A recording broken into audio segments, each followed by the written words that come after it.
여름에 계속 아우리치와 또 여름 성경학교들이 있습니다. 여러분들 관심 가져주시고 또 기도해 주시기 바랍니다.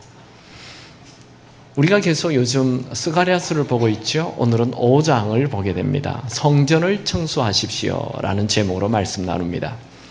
마환자, 문둥병자로 알려진 한센병 환자들의 특징은 그분들은 이렇게 다쳐도 고통을 모른다는 거예요. 그러니까 그분들이 원래 팔이 떨어져 나가고 다리가 떨어져 나가는 게 아니고 다쳐도 고통을 모르기 때문에 자꾸만 부딪히고 뜨거운 곳에도 손을 화상을 입고 또 뭐 찢어지고 이렇게 했을 때 빨리 조치를 해야 되는데 그걸 그냥 내버려 두니까 병균이 침입해서 결국에는 손을 잘라야 되고 다리도 잘라야 되고 눈도 똑같아요. 눈도 귀도 다치면 빨리 치료를 해야 되는데 그 고통을 느끼지 못하기 때문에 내버려 두어서 점점 악화되어 손과 다리를 다 잘라내는 것입니다. 죄는 우리에게 주신 선한 양심을 무감각하게 만들어요. 죄라는 것은 양심의 고통을 없애버리는 거예요. 그래서 결국 우리의 인격이 무너지고 가정이 깨지고 하나님과의 관계도 깨어지는 것입니다. 성경은 우리의 몸을 하나님의 성전이라 그래요. 같이 한번 읽어볼까요? 고린도전서 3장 16절 시작. 너희는 너희가 하나님의 성전인 것과 하나님의 성령이 너희 안에 계시는 것을 알지 못하느냐. 우리가 지금 보고 있는 이 스가랴서는 성전 회복이 가장 큰 주제예요. 이 스가랴서의 배경을 다시 한번 제가 정리해보죠. 이스라엘 백성들은 타락된 삶을 살다가 바벨론의 공격을 받고 다 포로로 끌려가요. 그 포로 생활 70년쯤 했을 때 이 바벨론이 무너져요. 그리고 페르시아 제국이 이 바벨론을 다 쥐게 되는데 이 페르시아 제국의 첫째 왕 고레스 왕이 지금 이 바벨론 땅에 와 있는 이스라엘 백성들을 자기 고향으로 돌아가게 해줘요. 그때 이스라엘 백성들이 돌아옵니다. 1차, 2차, 3차 돌아오게 되는데 첫 번째 기한을 이 스룹바벨이라는 사람 총독이 이스라엘 총독이 이들을 데리고 이렇게 돌아와요. 그때는 약 5만 명이 돌아옵니다. 이때에 스가랴 선지자도 같이 돌아와요. 그들이 돌아오자마자 무너진 예루살렘 성전을 지어요. 성전을 짓다가 한 2년 지었는데 주위에 있는 주변 나라 사마리아와 여러 나라들이 방해를 하기 때문에 스탑해요. 그리고 14년이 흘렀어요. 그때 하나님께서 스가랴에게 나타나서 스가랴야 내가 너에게 환상을 보여준다 하면서 8가지 환상을 보여주면서 그들을 회복시켜요. 이 8가지 환상 중에 오늘이 6번째, 7번째 2가지를 보게 돼요. 이 앞에 본 5가지 환상을 짧게 한번 정리해보죠. 첫 번째 환상은 화석나무 아래 붉은 말 탄 자가 나타나요. 그리고 또 4개 말 탄 자들이 나타나는데 그 4개 말 탄 자들이 돌아다니면서 와서 이 붉은 말 탄 자에게 얘기합니다. 이 나라가 너무 평안하다는 거예요. 그때 이 붉은 말을 탄 자가 화가 나요. 아니 이스라엘을 공격했던 나라들이 평안하다는 말이 됩니까 하나님? 하면서 하나님께 항의를 해요. 그게 첫 번째 환상이에요. 2번째 환상에서 하나님께서 이 평안하다 하는 이 이스라엘을 공격한 나라들을 내가 다 부숴주마 하면서 환상을 보여주는데 그게 4개 뿔과 4개의 대장장이들이 나타나요. 여러분 소뿔이나 이런 말뿔이나 말은 뿔이 없습니까? 하여튼 뿔을 그 뿔이 아무리 강해도 망치로 부수면 다 박살나버리잖아요. 성경의 뿔이라는 것은 언제나 권력자, 권력, 권세, 힘, 나라 이런 걸 상징해요. 그래서 하나님께서 이스라엘을 공격했던 이 4개 나라를 완전히 없앱니다. 그게 역사적으로 증명이 되죠. 바벨론, 페르시아, 헬라, 로마 이 4개의 뿔이 그냥 대장장이가 나타나서 망치로 다 부숴버리는 것이 두 번째 환상이에요. 하나님은 하나님의 백성을 공격하는 자들을 망하게 하신다는 거예요. 세 번째 환상은 청량줄을 가진 사람이 나타나서 성전을 다시 짓는 거예요. 이 성이 얼마나 큰지 성벽을 칠 수가 없었어요. 그리고 이 성벽은 하나님의 불이 성벽이 되어서 그 예루살렘 성전을 지키는 거예요. 그 세 번째 환상은 바로 하나님께서 우리 눈에 보이지는 않지만 하나님의 사람들을 불로 보호하신다는 것입니다. 아멘이 안 됩니까? 하나님은 우리를 하나님의 눈동자처럼 보호해 주시겠다. 그것이 세 번째 환상. 네 번째 환상은 더러운 옷을 입은 대제사장 여호수아가 나타나는데 하나님께서 그 더러운 옷을 벗기시고 깨끗한 옷 정도가 아닌 잔치에 참여할 수 있는 아름다운 옷을 입혀주고 머리에 대제사장 관을 세워주는 것이 네 번째 환상이에요. 그것은 하나님께서 우리를 성전 회복시킬 뿐만 아니라 제사장으로 세워주겠다는 하나님의 메시지입니다. 다섯 번째 환상은 지난주 메시지인데 이 무너진 성전을 세우려고 이들이 애를 쓰다가 스탑했잖아요. 2년 동안 스탑하고 2년 동안 짓다가 지금 14년째 스탑했는데 하나님의 사람이나 환상으로 얘기해요. 이 성전을 짓는 것은 너의 힘으로 능으로 되지 아니하지만 오직 나의 영 성령의 능력으로 이것이 된다 말씀하였습니다. 여러분에게 무너진 모든 것 내 힘으로 되지 않지만 성령 하나님께서는 되게 하십니다. 우리가 해야 할 것은 절대로 포기하지 않는 거예요. 여러분에게 하나님께서 주신 비전이 있습니까? 하나님께서 주신 선한 목적이 있습니까? 그것을 하다가 지금 중단했어요? 포기했어요? 안 될 것 같아요? 아니요. 하나님께서 시작하신 일은 반드시 이루게 하실 것입니다. 우리가 해야 하는 것은 포기하지 않는 걸. 실패해도 돼요. 포기하지 말아야 돼요. 다시 일어나야 하는 것입니다. 14년째 지금 아무것도 못하고 있어요. 2주 전에 우리 인도네시아 선교사님 오셨잖아요. 그분이 간증할 때 자기가 인도네시아에 선교사로 와가지고 10년 사역했는데 아무 열매가 없어요. 그래서 돌아왔어요. 말은 안식년이지만 이제 내려놓은 거예요. 난 더 이상 선교 못합니다. 10년 동안 아무 열매 없어요. 근데 하나님께서 1년 동안 안식년에 기도하는 중에 말씀하세요. 사랑하는 아들아, 네가 나를 사랑한다면 한 번 더 가지 않을래? 그 음성을 듣고 다시 돌아갔어요. 다시 돌아갔는데 이렇게 놀라운 간증을 하는 거예요. 그렇게 큰 부흥을 일으키는. 10년째 아무 일이 없다 하더라도 포기하지 마세요. 지금 여러분이 어떤 문제를 놓고 14년째 아무것도 되지 않습니까? 포기하지 마십시오. 내 힘으로 되지 않지만 오직 하나님의 영 성령의 능력으로 할 수 있습니다. 우리 예수 믿는 사람의 특징은 포기하지 않는 거예요. 절망하지 않는 거예요. 내게 능력 주시는 자 안에서 우리는 할 수 있습니다. 나는 못하지만 오직 성령의 능력으로 할 수 있습니다. 여러분 결혼한 지 14년 됐는데 남편이 안 바뀝니까? 네, 여러분의 능력으로 안 돼요. 근데 성령의 능력으로 됩니다. 여러분의 아들, 딸 아무리 해도 안 됩니까? 네, 내 능력으로 안 돼요. 성령의 능력으로 됩니다. 여러분에게 주신 그 비전 성령께서 시작하셨으니 성령께서 이루실 것입니다. 여러분 안에 있는 그 거룩한 비전, 우리 가족 구원, 그거 매달리면 하나님의 때에 하나님께서 하실 것입니다. 이제 이렇게 5가지 환상을 보여주시고 이제는 전혀 다른 환상을 5가지 환상은 사실 다 비슷해요. 다 성전을 회복할 수 있다. 성전을 회복해라. 이런 말씀 얼마나 듣기 좋아요. 얼마나 기분 좋아요. 나 하지 못하는데 할 수 있다고 말씀하시니. 그런데 느닷없이 6번째, 7번째 오늘 본문의 말씀은 전혀 다른 환상을 보여주시는 것입니다. 첫 번째로 6번째 환상을 보죠. 스가랴서 5장 1절 2절 시작. 내가 다시 눈을 들어본 적 날아가는 두루마리가 있더라. 그가 내게 묻되 내가 무엇을 보느냐 하기로 내가 대답하되 날아가는 두루마리를 보나이다. 그 길이가 20규빗이요 너비가 10규빗이니이다. 여러분, 이 여섯 번째 환상은 날아다니는 두루마리예요. 우리는 영화를 많이 봐가지고 날아다니는 양탄자 알잖아요. 이 날아다니는 두루마리야. 그냥 이렇게 조그만 사이즈가 아니에요.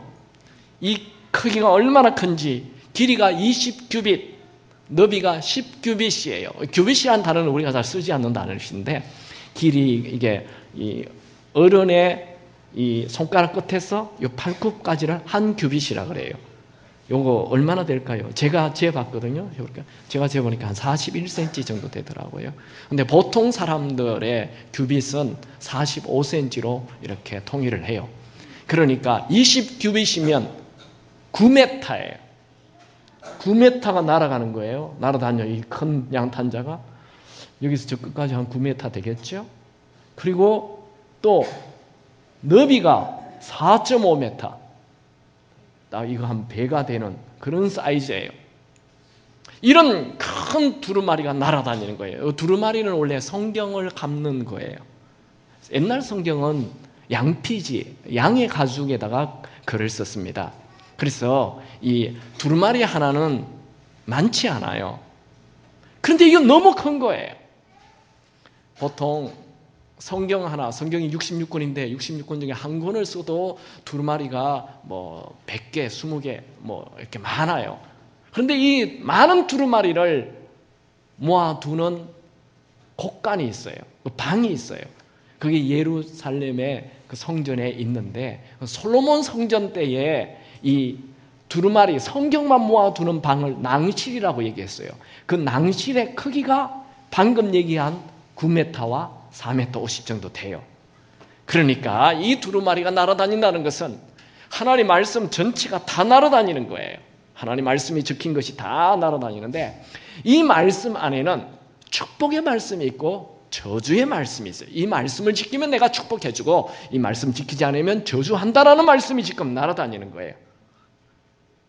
그 말씀이에요. 지금 같이 볼까요? 성경에는 이 말씀을 지키는 자는 축복하고 말씀 지키지 않는 자 저주한다 라는 말씀이 나와 있어요. 자, 계속 본문 한번 봅시다. 스가랴 5장 3절 4절 같이 읽습니다. 시작.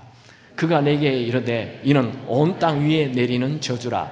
도둑질하는 자는 이쪽 글대로 끊어지고 맹세하는 그 저쪽 글대로 끊어지리라 하니, 만군의 여호와께서 이르시되 내가 이것을 보냈나니 도둑의 집에도 들어가며 내 이름을 가리켜 망령되이 맹세하는 자의 집에도 들어가서 그의 집에 머무며 그 집을 나무와 돌과 아울러 사르리라 하셨느니라 하니라. 이게 본문에 두 가지의 저주가 나와요. 한 가지는 도둑질하는 자들을 향해 부어지는 저주, 또 한 가지는 거짓 맹세, 거짓말하는 자들에게 부어지는 저주예요. 이 세상에는 축복과 저주가 있습니다. 어떤 사람은 참 복을 받는 사람이 있고, 어떤 사람은 다 저주를 받아요. 아무리 해도 안 돼요. 저주를 받아요.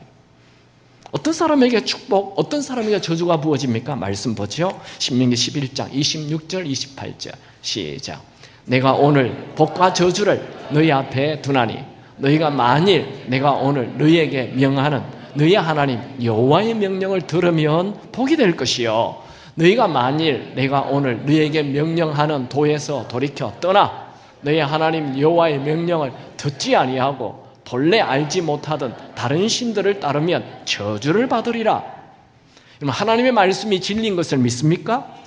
여러분, 하나님의 살아계심을 믿습니까? 그렇다면 하나님 말씀을 듣고 그대로 순종하시기 바랍니다.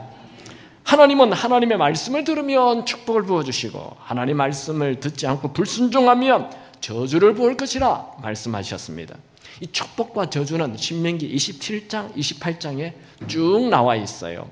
특별히 신명기 28장 1절에서 14절까지는 순종하는 자에게 주시는 축복을 말씀합니다. 제가 다 읽을 수 없으니까 한번 소개를 하면, 하나님 말씀을 지키면 성읍에서도 복을 받고 들에서도 복을 받고 토지 소산과 가축이 복을 받고 떡반죽 그릇도 복을 받고 들어와도 복을 받고 나가도 복을 받을 것이요. 관심 없나 보죠. 아무 아멘이 없어요. 다시 해볼까요?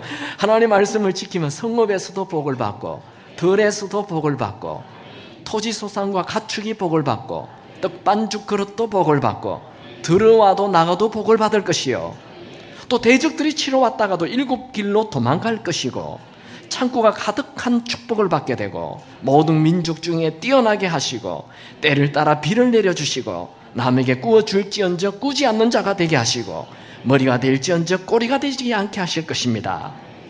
이런 축복을 여러분이 다 받게 되기 바랍니다. 그 다음 신명기 28장 14절에서 68절까지, 여러분, 축복은 14절까지밖에 아닌데 이제 저주는 15절부터 68절까지 거의 한 3배 정도 저주가 나와요. 말씀을 듣지 않는 자들.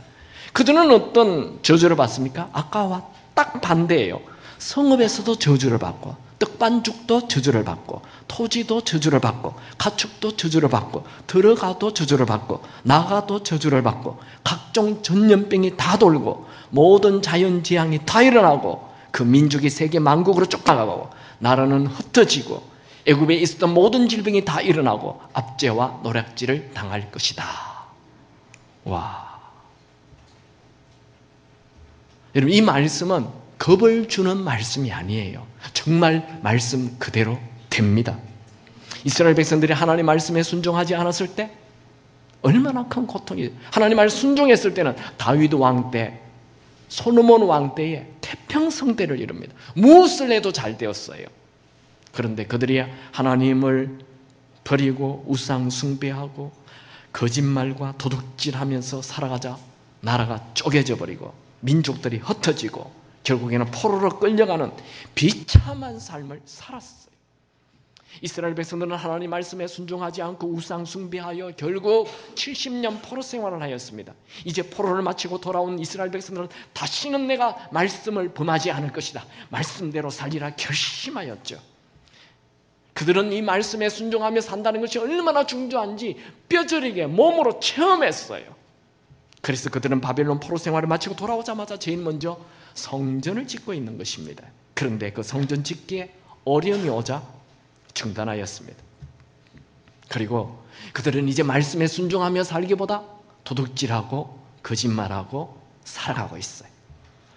지금 하나님은 스가랴에게 6번째 환상을 보여주시면서 성전 건축을 제대로 하려면 도둑질과 거짓말을 버리라고 말합니다. 여러분, 성전은 눈에 보이는 성전이 다 아닙니다. 눈에 보이는 성전도 중요하지만 진짜 중요한 성전은 우리 몸입니다. 하나님은 우리의 몸, 이 성전에 도둑질과 거짓말이 사라지기를 원하시는 것입니다.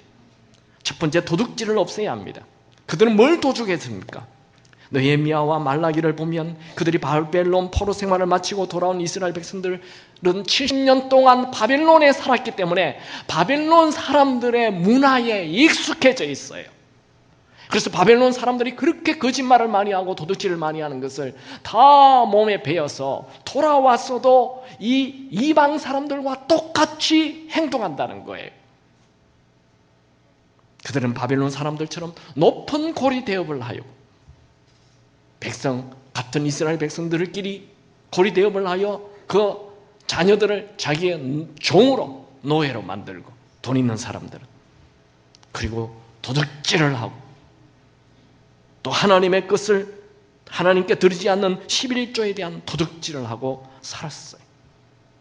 여러분, 우리는 하나님과 나 사이에, 그리고 사람과 사이에 도둑질한 것을 회개해야 합니다. 하나님은 그것을 다 보고 계십니다. 도둑질하는 사람들에게는 반드시 재정의 어려움이 오게 되어 있습니다. 여러분, 인생에 재정의 고통이 오지 않기를 원한다면 모든 도둑질을 멈추시기 바랍니다. 그리고 회개하시기 바랍니다. 두 번째, 거짓을 버려야 합니다. 거짓은 사탄의 압입니다. 거짓은 에덴 동산에서부터 시작되었습니다. 사탄은 거짓으로 사람을 붙잡았지요. 사탄은 하와에게 하나님이 이 모든 것을 다 먹지 말라 하더냐라는 이 과대 피해 의식을 주고 공격하는 거예요. 아주 섭섭한 마음을 줘가지고 하나님을 거역하게 만들었죠. 그리고 또 거짓말합니다. 이것을 먹으면 하나님처럼 된다. 여러분, 이 사탄들이, 이 죄들이 어떻게 옵니까? 너 이거 하나만 눈 감아주면 너의 인생 확 핀다. 너 이것만 하면 하나님처럼 된다. 그게 사탄의 거짓이죠. 여러분, 특별히 이 거짓말은 아주 가까이 있는 사람들에게 큰 상처와 고통을 줍니다. 부부 사이에 거짓말을 하면 부부관계 깨집니다. 부자 사이에 거짓말을 하면 부자관계가 깨집니다. 여러분, 좀 약하고 부족한 사람하고는 같이 살 수 있지만 거짓말하고 속이는 사람하고는 같이 못 삽니다. 지금 내가 사는 곳을 지옥을 만드는 방법은 간단해요. 거짓말하고 속이면 순식간에 그 장소가 지옥이 됩니다. 지금 내가 사는 장소를 천국으로 만드는 방법도 간단합니다. 정직하게 살고 서로 신뢰하면 단칸방에 살아도 천국이 되는 것입니다. 아담이 범죄한 이후 하나님이 찾아와서 왜 숨었느냐 물었을 때 그는 회개하면 되는데 회개하지 않고 하나님이 주신 여자 때문이라고 오히려 공격해요. 제가 이런 신앙생활을 하면서 보니까요, 이렇게 잘못을 지적해주면 딱 반응하고 회개하고 돌이키는 사람이 있는가 하면 오히려 공격하는 사람이 훨씬 더 많아요. 그 죄성 때문에요. 인간의 죄성 때문에. 아담의 첫째 아들 가인이 시기심으로 동생 아벨을 돌로 쳐 죽였어요. 하나님이 그에게 나타나서 내 동생 아벨이 어디 있느냐 이렇게 물었을 때 회개하지 않아요. 하나님이 와서 물을 때는 이유가 있잖아요. 왜 갑자기 물어요? 그럴 때 회개해야 되는 거예요. 그런데 뭐라고 얘기하죠? 하나님 도대체 무슨 말씀이세요? 왜 갑자기 저에게 그걸 물으세요? 제가 그 녀석이 어디를 쏘아다니는지 알 게 뭐예요? 제가 그 녀석 보호자라도 됩니까? 하고 공격하는 거예요. 여러분, 죄를 숨기면 순간적인 모면은 되지만 그 끝은 언제나 참담합니다. 여러분, 차에 기름을 넣지 않고 물을 넣으면 어떻게 되죠? 차 가요. 안 가는 거 아닙니다. 차에 기름 넣지 않고 물을 넣으면 차 갑니다. 근데 가다가 어떻게 되죠? 대형 사고가 기다리고 있습니다. 불이 나버립니다. 잠언 28장 13절 말씀 같이 읽을까요? 다 같이 읽습니다. 시작. 자기의 죄를 숨기는 자는 형통하지 못하나 죄를 자복하고 버리는 자는 불쌍히 여김을 받으리라. 여러분, 하나님이 여러분을 불쌍히 여기면 여러분의 인생이 확 풀리는 거예요. 하나님에게 불쌍히 여김을 받을 수 있는 자는 죄를 자복하고 회개하는 것입니다. 혹시라도 거짓말을 하였다면 정직하게 찾아가서 용서를 구하시기 바랍니다. 진실한 사과는 관계를 회복시켜 줍니다. 거짓말하는 곳에는 사탄이 역사하고 정직한 곳에는 성령님이 역사합니다. 우리 옆에 있는 분과 악수합시다. 거짓말하는 곳에는 사탄이 역사하고 정직한 곳에는 성령님이 역사합니다. 아멘. 나는 꼭 이 사람을 설득시켜야 되겠다. 그 사람이 나에게 안 좋은 질문을 했어요. 그때 어떻게 해야 되죠? 순간 모면하면 결론은 그 사람하고 멀어져요. 하나님이 결론을 뒤에서 조정하기 때문에 그래요. 그런데 이런 질문 굉장히 대답하면 손해인데 라도 정직하게 대답하면 결론은 좋아지게 되어 있습니다. 하나님의 살아계심을 믿습니까? 그러면 정직을 표현하시기 바랍니다. 거짓말이 섞인 농담 좋아하지 마세요. 여러분, 솔직하기 바랍니다. 정직하기 바랍니다. 빙빙 둘러대지 마십시오. 누가복음 8장 17절 말씀 같이 읽죠. 시작. 숨은 것이 장차 드러나지 아니할 것이 없고 감추인 것이 장차 알려지고 나타나지 않을 것이 없느니라. 여기에 죄가 두 가지가 나오는데 죄는 꼭 두 가지만 있는 게 아니에요. 그 시대에, 이 스가랴 시대에 바벨론의 포로로 돌아온 사람들이 제일 많이 짓는 죄가 이 두 가지였기 때문에 이 두 가지를 얘기하고 있는 것이에요. 근데 이 본문에 보면 날아다니는 두루마리가 이렇게 쭉 하나님 말씀을 다 적어가지고 쭉 날아다니다가 죄가 있는 곳에 저주가 그 집에 쑥 들어가 버린다는 거예요. 이 저주가 얼마나 강하게 들어가는지 그 집에 있는 나무는 다 태워버리고 돌까지 다 태워버린다는 거예요. 이 강력한 저주를 얘기하는 거예요. 무슨 말씀이죠? 여러분, 거짓은 도둑질은, 죄는 그냥 모면한다고 끝나는 게 아니에요.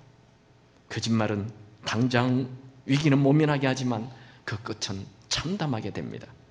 하나님은 우리의 성전이 거짓 없는 깨끗한 성전이 되기를 원하십니다. 하나님께서 이런 죄를 지적하신다면 우리는 빨리 회개해야 되는 거예요. 내 양심에 갇히게 되면 빨리 회개해야 되는 거예요. 이 죄를 지적하는 것은 하나님의 사랑이에요. 우리 부모님들 자녀 무조건 덮어주면 안 돼요. 죄를 알았으면 그것을 회개하게 하는 것이 그 아이를 진짜 살리는 것입니다. 요즘 부모님들 자녀들 그냥 다 내버려 두잖아요. 그래서 이 아이들이 정말 죄에 깊이 빠지는 것입니다. 우린 축복 좋아하죠. 축복 받으려면 반드시 죄를 회개해야 됩니다. 그게 6번째 환상이에요. 이제 7번째 환상, 두 번째로 7번째 환상을 보죠. 같이 스가랴서 5장 5절 6절 시작. 내게 말하던 천사가 나와서 내게 이르되 너는 눈을 들어 나오는 이것이 무엇인가 보라 하기로 내가 묻되 이것이 무엇이니까 하니 그가 이르되 나오는 이것이 에바인이라 하시고 또 이르되 온 땅에서 그들의 모양은 이러하니라. 7번째 환상은 큰 에바가 나와요. 에바라는 것은 이 곡식을 담거나 곡식의 양을 측정하는 그릇이에요. 우리 한국에는 쌀을 대에 담죠. 또 쌀이 5대가 되면 말이라고 합니까? 10대가 말입니까? 지방마다 달라요. 이 서울에는 10대가 한 말이 되고 지방에는 5대가 한 말이 돼요.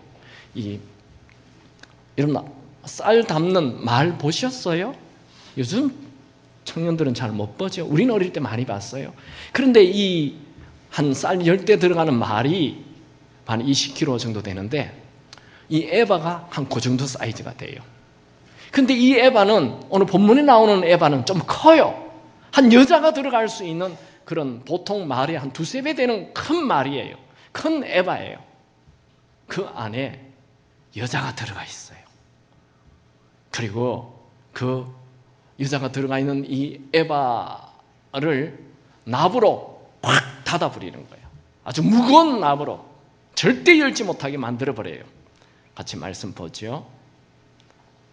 9절에서 11절 다 찍습니다. 아니 5절, 7절, 8절도 볼까요?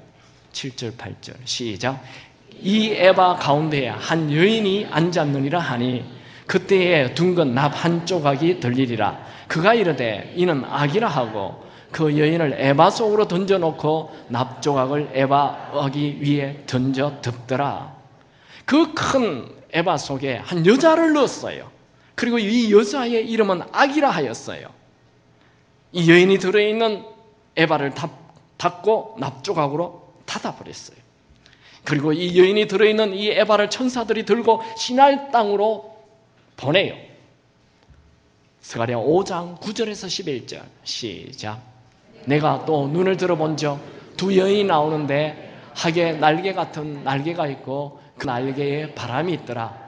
그들이 그 에바를 천지 사이에 들었기로 내가 내게 말하는 천사에게 묻되 그들이 에바를 어디로 옮겨가나이까 하니 그가 내게 이르되 그들이 시나일 땅으로 가서 그것을 위하여 집을 지으려 함이니라. 준공되면 그것이 제 처소에 머물게 되리라 하더라. 자, 이 그림을 다시 한번 제가 보여드리면요, 이 곡식 담는 이 에바에 어떤 한 여인이 들어있어요. 그 여인의 이름은 악이에요.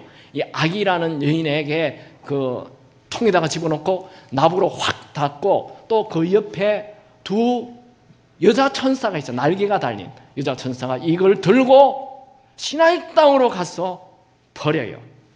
시나이 땅은 뭡니까? 시날은 옛날 하나님을 대항하여 바벨탑을 쌓은 곳입니다. 이 바벨론은 모든 악의 숭배 장소입니다. 바벨 땅은 모든 우상 숭배와 죄악과 반역을 대표하는 곳입니다. 참 신기한 것은 이스라엘 백성들이 70년 포로 생활했던 장소가 바로 이 바벨론 땅이에요. 즉 죄는 우리 인생을 망하게 하고 포로로 만들어 버리는 비참하게 만든다는 거예요. 이런 말씀이 계시록에도 또 나와 있어요. 계시록 18장 2절 말씀 시작. 힘찬 음성으로 외쳐 이르되 무너졌도다 무너졌도다 큰 성 바벨론이여 귀신의 처소와 각종 더러운 영이 모이는 곳과 각종 더럽고 가증한 새들이 모이는 곳이 되었도다. 하나님께서 스가랴에게 보여주시는 에바에 담긴 여인의 환상은 지금 유대인들 가운데 있는 모든 악을 다 담아가지고 없애버리고자 하는 하나님의 마음을 보여주시는 것입니다. 하나님은 지금 이스라엘 사람들 사이에 숨겨져 있는 우상을 다 신할 땅 바벨론 땅으로 보내 제거하길 원하십니다. 오늘 본문에 나오는 이 에바에 담긴 여인은 무엇입니까? 오늘날 우리에게 에바에 담긴 이쁘게 생긴 여인, 이것이 무엇입니까? 바로 우상이며 악입니다. 하나님 대신 높임을 받고 있는 그 우상, 현대인들의 최고의 우상은 돈입니다. 사람마다 우상이 달라요. 어떤 사람은 자녀가 우상이고, 어떤 사람은 이성이 우상이고, 어떤 사람은 성공이 우상이고, 어떤 사람은 취미가 우상이고, 어떤 사람은 자랑이 우상입니다. 다 버려야 합니다. 그냥 버리는 정도가 아니고 납으로 덮어서 절대 나오지 못하게 해서 던져버려야 하는 거예요. 여러분, 하나님은 스가랴에게 8가지 환상을 주시는데 이 5가지는 위로와 격려가 넘치는 말씀이었어요. 그런데 왜 6번째, 7번째 환상은 도둑질과 거짓을 행하는 자에게 저주를 부을 것이고 악을 다 모아가지고 바벨 땅에 던져 없애라고 하는 이 불편한 말씀을 하십니까? 죄를 없애지 않고는 아무도 성전을 아름답게 지어도 그 성전은 진짜 성전이 될 수 없기 때문입니다. 성전을 왜 지어요? 하나님을 경배하고 하나님을 가까이 하기 위함입니다. 하나님을 가까이 하려면 이 성전이라는 건물을 짓는 것보다도 먼저 죄를 없애야 되기 때문입니다. 여러분, 지금 여러분에게 하나님과 동행하는 것을 방해하는 것이 무엇입니까? 그 죄를 멀리하고 끊어야 합니다. 마르틴 루터는 진정한 회개는 이전의 죄를 다시 되풀이지 하지 않는 것이다 말했습니다. 한 목사님에게 큰 사업을 하시는 장로님이 전화를 했습니다.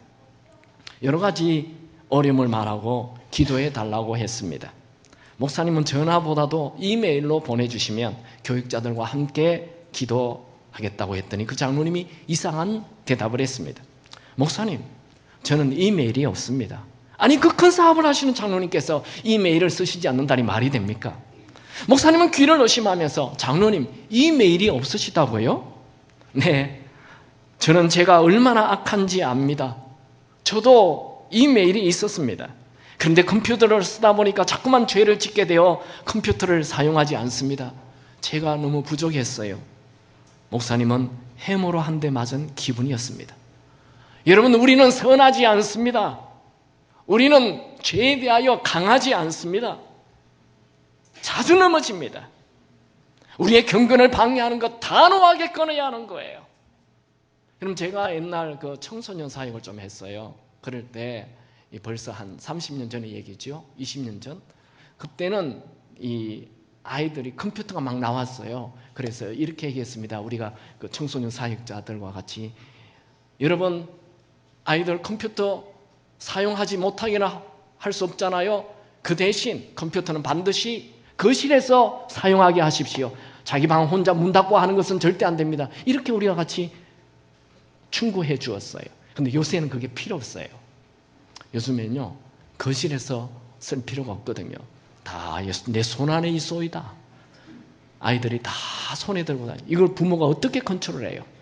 이런 부모들이 모를 뿐이에요. 요즘 아이들이 얼마나 죄에 가까이 가 있는지 몰라요.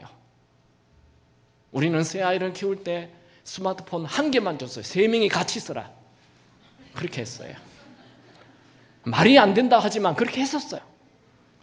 요즘 이 아이들에게 스마트폰 쓰지 말라고 얘기하면 차라리 학교 보내지 마세요라고 아이들이 얘기할 만큼 스마트폰은 깊이 가까이 와 있어요. 부모들이 따라다닐 수 없잖아요. 학교 친구들이 이 죄의 온상을 들고 다니는데 자기만 혼자 있을 수 있는 방에 얼마든지 들어가서 이걸 볼 수 있는 지금 이런 시대에 와 있어요. 정말 무서운 시대에 우리는 살고 있습니다. 우리 나는 내 아들을 믿는다 이렇게 얘기하지 마세요. 우리는 선하지 않아요. 시편 1편을 잘 아시죠? 외우기도 하지요? 같이 한번 읽을까요? 시작. 복 있는 사람은 악인들의 꾀를 따르지 아니하며 죄인들의 길에 서지 아니하며 오만한 자들의 자리에 앉지 아니하고 오직 여호와의 율법을 즐거워하여 그의 율법을 주야로 묵상하는 자로다. 가만 띄워놔봐요. 여러분, 복 있는 사람, 축복을 받는 사람은 어떤 사람입니까? 악인의 꾀를 따르지 않고. 세상 사람들이 이렇게 해야 성공한다고 수없이 많이 말해도 우리는 그 길을 따라가면 안 되는 거예요. 그리고 죄인의 길에 서면 안 돼요. 그 길에 가면 죄의 길에 서잖아요. 사람들이 그 길로 다 가고 있잖아요. 그 자리에 서면 안 돼요. 그게 진짜 복을 받는 거예요. 그리고 오만한 자리에, 오만은 뭡니까? 교만이 가득 차가지고 남을 쉽게 비판하고 그저 권위에 대하여 늘 덤비는 이 오만한 자리에 앉지 아니하고 대신 뭐 한다고요?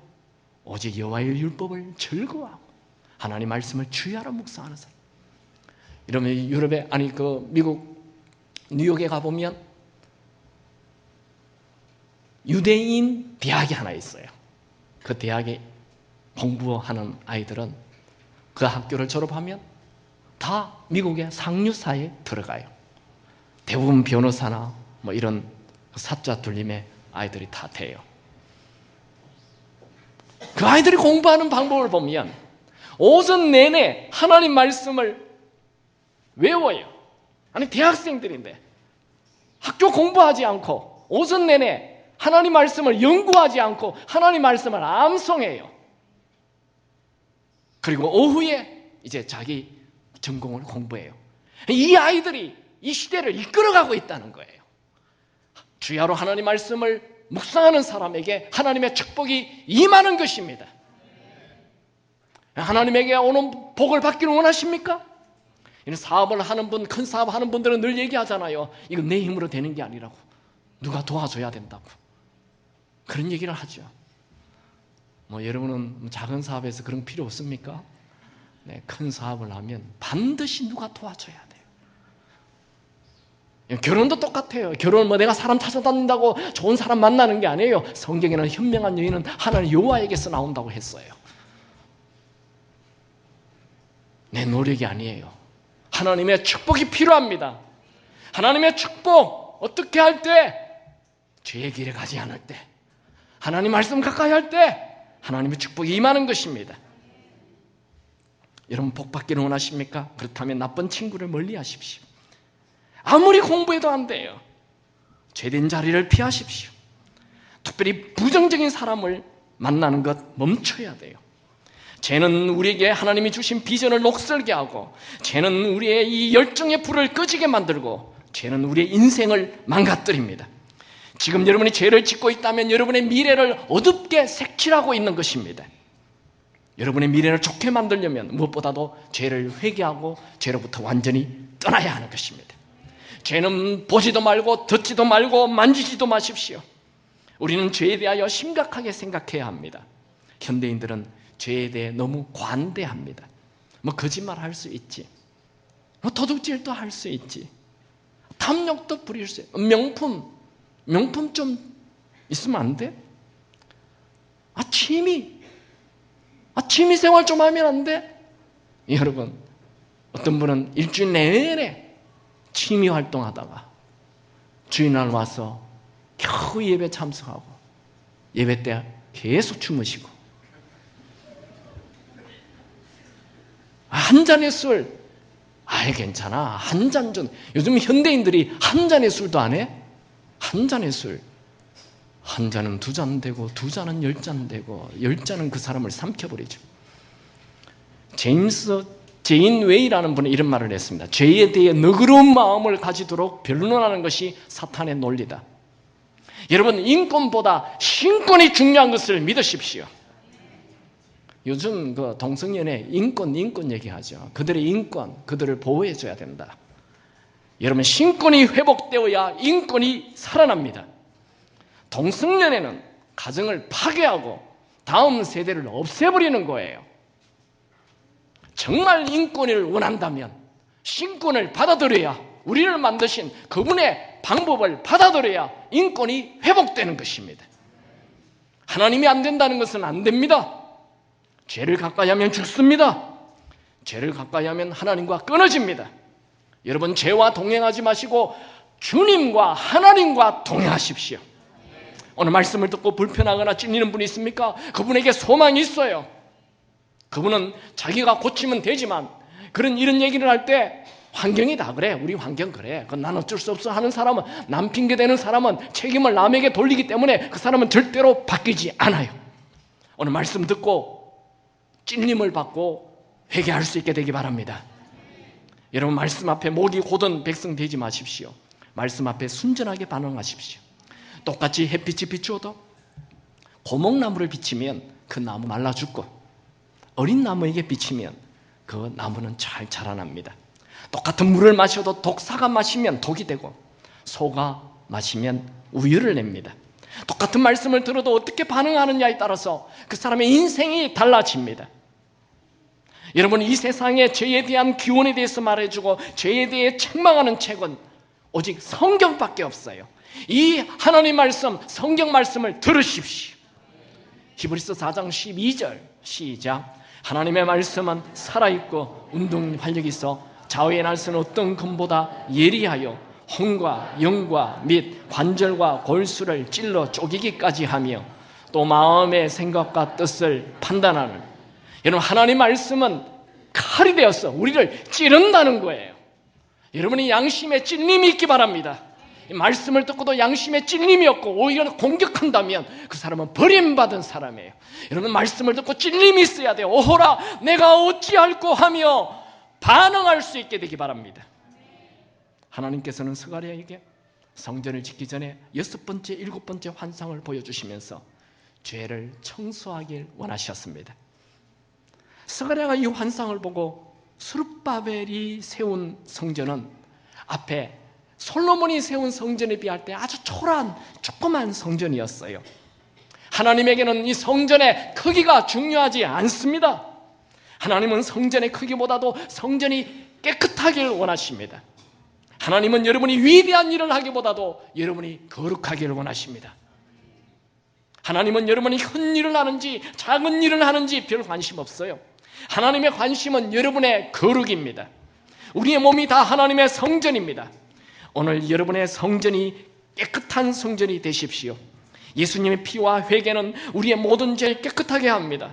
겉으로 겸손한 척, 겉으로 깨끗한 척 해도 아무 소용이 없습니다. 경건의 모양이 있으나 경건의 능력이 없는 것, 오늘 우리의 모습입니다. 왜 오늘날 그리스도인들은 능력이 없습니까? 겉과 속이 다르기 때문입니다. 저는요, 기도는 참 많이 하는데 정말 얼굴 색깔 하나 안 변하고 거짓말 잘하는 분 많이 봤습니다. 안 됩니다. 기도를 많이 하는 거, 내가 원하는 게 많아서 기도는 많이 하는데, 뭘 얻겠다고 기도는 많이 하는데 삶은 하나도 바꾸지 않아요. 고쳐야 합니다. 윗선 버려야 합니다. 예수님이 이 땅에 오셔서 책망한 사람 딱 한 사람이 있었어요. 그 사람들이 바로 바리새인들이었습니다. 그들은 겉으로 아무런 문제가 없어요. 근데 속이 문제예요. 윗선덩어리죠. 거짓투성이죠. 늘 남을 죽이려고, 남을 공격하려고 하고, 비판하고, 자기 의가 가득 찬, 자기 의가 가득 차 있다는 것은 교만이 가득 찼다는 거예요. 여러분, 내가 바리새인이 되지 말아야 합니다. 오늘 변해야 합니다. 한 집사님이 어느 날 병원에 갔다가 암으로 6개월밖에 살지 못한다는 진단을 받았습니다. 그분은 삶을 정리하기로 하고 마음을 먹었어요. 그동안 자신이 하나님께 잘못한 거 다 회개했어. 그리고 자기의 잘못을 종이에 다 적었어. 며칠 동안 꼼짝하지 않고 기도하면서 자기의 모든 죄를 다 적었어. 그래서 하나하나 연필로 지워가면서 회개하고 기도했습니다. 사람들에게 잘못한 것이 있다면 일일이 찾아가서 진실하게 사과했습니다. 그리고 돈 문제가 있는 사람에게는 찾아가서 그 돈을 다 갚았어요. 그리고 인간관계가 어려운 사람에게는 먼저 연락해서 찾아가서 식사 대접하고 관계를 풀었어요. 그리고 6개월 후에 죽는다던 사람이 6개월이 지나도 죽지 않았어요. 그래서 이상하다 생각해서 다른 병원에 가서 진단을 받았어요. 아무 병이 없는 거예요. 첫 번째 병원이 오진한 겁니다. 그 친구 집사님의 친구는 펄펄 뛰면서 첫 번째 병원을 고소해야 된다고 난리예요. 주로 이런 분들이 죄를 지적하면 항상 펄펄 뛰는 사람들이에요. 그런데 이 집사님은 고개를 설레설레 흔들었어요. 자신은 지난 6개월 동안 참 행복하고 보람된 삶을 살았다. 내가 관계 깨진 사람에게 내가 먼저 머리 숙이고 찾아가서 얘기할 때 관계가 회복될 때 행복이 밀려왔다. 내가 하나님 앞에 내 죄를 다 회개한 이후 날아갈 것 같다. 난 그 암 진단 때문에 너무나 보람된 삶을 살고 있다며 앞으로 남은 인생도 지난 6개월처럼 계속 살 것이다 말했습니다. 여러분, 우리 인생이요 곧 끝납니다. 생각지 않는 날 곧 끝납니다. 아, 이럴 줄 알았으면 그때 회개할 건데 아니요. 생각지 않는 날 금방 끝납니다. 한 번밖에 살지 않는 이 나그네 인생을 죄와 동행하는 저주의 인생 살지 마시고 성령님과 동행하는 축복의 인생을 사시기 바랍니다. 저는 이 설교를 준비하면서 이제 설교 다 준비 끝났는데 제일 마지막에 이런 생각이 들었어요. 이 에바는 제가 쌀을 담는 대나 그 말이나 비슷하다고 그랬잖아요. 곡식 담는 그릇이에요. 그 곡식 담는 그릇에 악으로 가득 찬 여인, 보기에는 이쁜데 악이에요. 악. 전부가 악이에요. 그럼 곡식에는 악이 가득 차면 안 되죠. 곡식 담는 그릇에는 열매가 가득 차야 하는데 이 악이 가득 차 있어요. 그리고 이걸 납으로 꽉 덮어가지고 바벨론 땅 그 지옥 같은 곳에 던져버렸어요. 이게 참 놀랍게 보였습니다. 우리 인생을 그릇에 담으면 어떻게 될까요? 저는 한번 생각해 봤습니다. 내 인생을 통째로 그릇에 딱 담으면 열매가 가득할까요? 악이 가득할까요? 열매는 하나도 없고 악이 가득 차면 하나님이 이걸 통째로 들어서 지옥불에 던져버리실 것입니다. 하나님은 반드시 죄는 심판하십니다. 이 말씀이 2500년 전에 기록됐다는 게 저는 너무나도 놀랍습니다. 하나님은 왜 이런 말씀을 스가랴에게 하셨을까요? 우리를 살리기 위함입니다. 이것이 은혜입니다. 하나님은 오늘도 우리에게 은혜 베푸시기를 원하십니다. 죄보다 하나님의 은혜가 더 큽니다. 우리에게 살 길이 있습니다. 회개하고 죄로부터 돌았으면 되는 것입니다. 회개는 완전히 죄를 버리는 것이라 했죠. 하나님은 지금도 우리의 성전에 충만히 임재하기를 원하십니다. 문제는 나예요. 내가 깨끗해야 합니다. 내가 거룩해야 합니다. 내가 순결해야 합니다. 내 안에 있는 모든 죄를 다 버려야 합니다. 그래야 성령 하나님께서 여러분의 성전에 충만하게 되실 것입니다. 여러분, 예수님의 사역, 공생에 처음 있었던 사역과 마지막에 있었던 사역 두 가지가 나오는 게 하나 있는데, 첫 번째 성전 청결 사건이 요한복음 2장에 나와요. 그리고 예수님 공생의 마지막에 또 성전 청결 사건으로 예수님이 체포돼요. 그게 바리새인들이 분노해서 예수님을 죽이게 만드는 거예요. 결정타를 먹이는 거예요. 예수님의 사역 시작과 끝이 성전 청결이에요. 여러분의 마음의 성전을 깨끗하게 하시기 바랍니다. 그것이 여러분의 남아있는 미래를 위대하게 만들어줍니다.